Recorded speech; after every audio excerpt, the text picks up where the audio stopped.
जी जी, आपका मुंह बहुत ही छोटा है। आप इस तरह करें कि उससे से शेव ना करवाया करें, वो जिससे पेंसिल ही तराशते उसके साथ करवाया करें। और जुगते ना करो, शेव करो तुम। ओ उस्ताद जी, दो चार जुगते कर लेते हैं तो दिल खुश हो जाता है, वरना जैसे मुल्क के हालात है हर बंदा दुखी है। क्या तो आप सही रहे। हाँ ठीक कह रहा हूँ ना। हाँ जी। वैसे आपकी इस नाक का ही बड़ा फायदा है। क्या? इसको पकड़ के चाहे इधर कर लो चाहे इधर कर लो, शेव करो तुम। आने दो जरा उस्ताद को, मैं बताता हूँ, आज शिकायत लगाता हूँ। आप शिकायत लगानी थी, देर में मैंने आपकी शेव कर भी दी होनी है। शादी हो रही है जी। लो जी, जब ये करीम साफ होकर अंदर से खूबसूरत मुंह निकलेगा ना, तो आपके ससुराल वालों ने मुंह में उंगलियां ले लेनी कि भाई ये शहजादा कौन है जो हमारे आंगन में उतर आया है।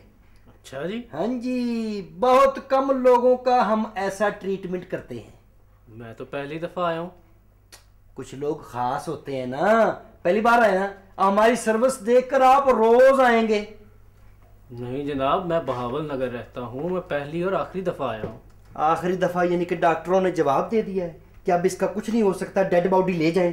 यार को हमाम का फौक भी पड़ने दो। बिस्मिल्लाह, चलो सब आ गए। लाओ।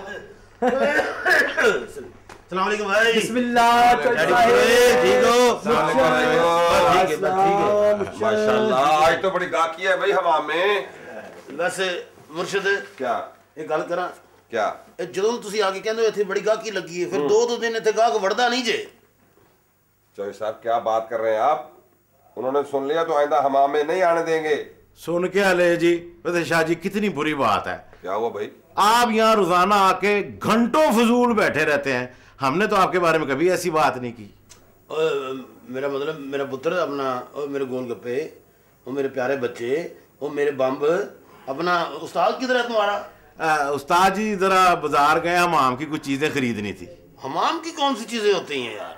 क्या मतलब है आपका, हमाम की कौन सी चीजें होती हैं? ये क्या बात कर दी आपने। वैसे चौधरी साहब, यहाँ मुफ्त की चाय पी पी के ना आपकी तो माती बज गई है। ओ बम्ब, ओए मैं तुम्हारे थाने मुखबरी कर देनी है कि यहाँ बम पड़ा हुआ है। शाह जी आप तो बीच में मत बोलें, हम आपकी इज्जत ही बहुत करते हैं। मैं तो क्लियर हुआ। चौधरी साहब आप मुझे ये बताएं, आपने क्या बात की है? मैं अपने बारे में तो बातें सुन सकता हूं, लेकिन इस हमाम के बारे में और अपने उस्ताद के बारे में कोई बात नहीं सुन सकता। मैं आपको बता दूं, मेरा नाम सूदा बम्ब है, किसी वक्त भी आपकी चोली में चल जाऊंगा। चौधरी साहब, अगर आपने हमारे उस्ताद के बारे में एक शब्द भी निकाला तो यहां पर हत्याचार होगा। ओए बेटे विजय, तो मेरी बात सुनो। मैं ये पूछ रहा था कि कैंचियां, उस्तरे, तौलिए, ये तो हमाम की चीजें पक्की होती हैं, वो कौन सी चीजें लेने गया हुआ है? ओए आपको क्या पता, आपका अपना हमाम हो तो आपको पता चलेगा किस किस चीज की जरूरत होती है। एक तो हंसे आप, एक मिनट में मेरा हमाम खोल देते हैं। बस बस बम, चौधरी साहब बड़े हैं, इज्जत करो उनकी। वो कर तो रहे हैं जी, इतने दिन हो गए, इज्जत ही तो करी जा रहे हैं। साहब हाँ जी। ये बम के पीछे खड़ा होकर बंदा कपड़े भी बदल सकता है। देख देख शाह जी आप तो बात ही ना करें, आपकी करता हूं मैं इज्जत। Okay okay. अब मुझे टकरे मारो हैं?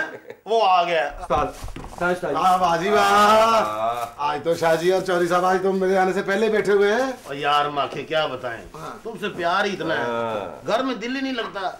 भाभी के मेके वाले आए हुए थे ना, उन्होंने फिर निकाल दिया घर, जरा बाहर बैठो जाके। मुझसे तुम मैंने पै जानते हो वैसे। अच्छा चौधरी साहब, आपका हाल भी जो है ना, वो पाकिस्तानी सियासतदानों जैसा है। वो भी जहाँ जाते हैं उनका वहीं दिल लग जाता है।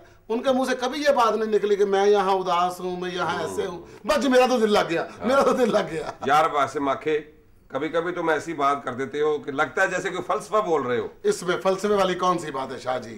हम तो सीधे साधे भोले भाले लोग हैं, हमें तो सीधी सीधी बात ना समझ आती है ना करनी आती है। मसलन ये बताओ, कौन सी ऐसी बात है जो तुम्हें समझ नहीं आती, और कौन सी ऐसी बात है जो तुम्हें करनी नहीं आती? देखो मेरी बात सुनो चौधरी साहब, अब हमारे पाकिस्तान के जितने भी सियासतदान हैं जो हमारे साथ सलूक कर रहे हैं, हमें उसकी समझ नहीं आती।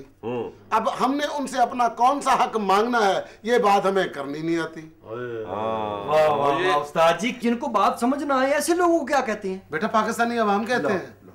और ये बेचारे तो बड़े भोले भाले लोग हैं चौधरी साहब। अच्छा जी। इनको जिधर लगाओ लग जाते हैं। सही बात। ये लोग टेलीफोन पे सारा जलसा सुन लेते हैं और आगे से चूं तक नहीं करते। और जिस उम्मीदवार को जिताना हो उसके हक में नारे लगा लगा कर उसको कामयाब करवाते हैं।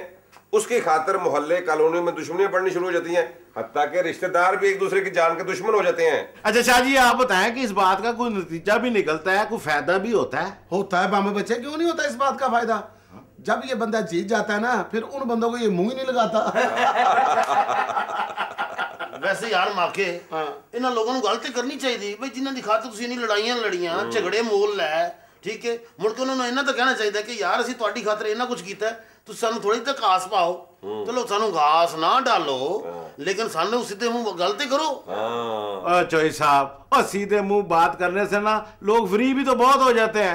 लोगों को बताने के लिए कि हमारा मिनिस्टर के साथ बहुत ताल्लुक है, उसके हाथ के ऊपर हाथ मार मार के जोर जोर से हंसते हैं। अब मिनिस्टर बेचारा परेशान होता है, अपना हाथ भी बचा रहा होता है और साथ ये भी सोच रहा होता है दिल में कि कब ये बंदा यहाँ से उठ के जाए। लेकिन बम इसमें उस बेचारे का कोई कसूर नहीं होता, ये पहले उसको फ्री भी ज्यादा कर लेते हैं। जब इन्होंने वोट लेना होता है, जब घरों में जाते हैं तो पता कैसे जाते हैं, दरवाजे में बैठ जाते हैं, जाके बेल भी नहीं देते। जब ये अपना कोई मिनिस्टर वगैरह नहीं होते, मैं तब की बात कर रहा हूँ, तो बेल भी नहीं देते, दरवाजा खोल के कहते हैं मेरे से चाचे दा घर है, और गंदे से बच्चे को गोद में उठा लेते हैं। मेरा भतीजा, मेरा भतीजा, मेरा भतीजा, मेरी जान दा टोटा। जब से ये पैदा हुआ है ना, मेरे हालात बदल गए। और बच्चा भी इतना शरारती होता है, मुझे पकड़ के कहता है अंकल गंदे, अंकल गंदे। और ऐसा बच्चा कहता अंकल गंदे, फिर वो अच्छे काम करता ही नहीं है। बच्चे की मैं तुम्हें एक बात बताऊं, जिस बच्चे को वजीर आला या वजीर आजम उठा लेना, वो बड़ा होने तक काम नहीं करता। क्यों? क्योंकि मुझे तो इन लोगों ने उठाया हुआ है। आप जिस बच्चे की बात करते हैं, बचपन में उस्ताद जी महल्ले के काउंसलर ने मुझे उठा लिया था। वो अच्छा, 4 साल मेरे अब्बू ने किसी को उठाने नहीं दिया मुझे। मैं सदके जाऊं, तेरे अब्बू तुझे तबरक ही समझते रहे। भाई राती 2:30 बजे साडा एमएलए आया साडे घर। अच्छा? हाँ जी, सिर्फ मेरे दादे सिरप पिलाने लई, बुजुर्गों की खंघ रुक नहीं रही। फिर कहते हैं डॉक्टर को पास लेके जाना है, मेरी गाड़ी इस्तेमाल करे, इसको आग लगानी है, मैंने क्या करनी है, आप लोगों की है, ये हल्के की गाड़ी है। और जब बंदे कामयाब हो जाते हैं, फिर उसी हल्के में से ना हल्के हल्के होके निकल जाते हैं।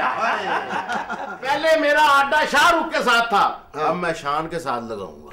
इस बम की तस्वीरें लगेंगी, लेकिन तस्वीर आएगी नहीं पूरी तुम्हारी। शान के साथ साथ रहा कर। हाँ। वो गुजर तो उसकी मज। तेरा क्या ताल्लुक इस बात में? ये 2 चौधरियों की बात है। चौधरी भाई गुस्सा न कर, तू नहीं चौधरी तो कह दे, मैं नहीं।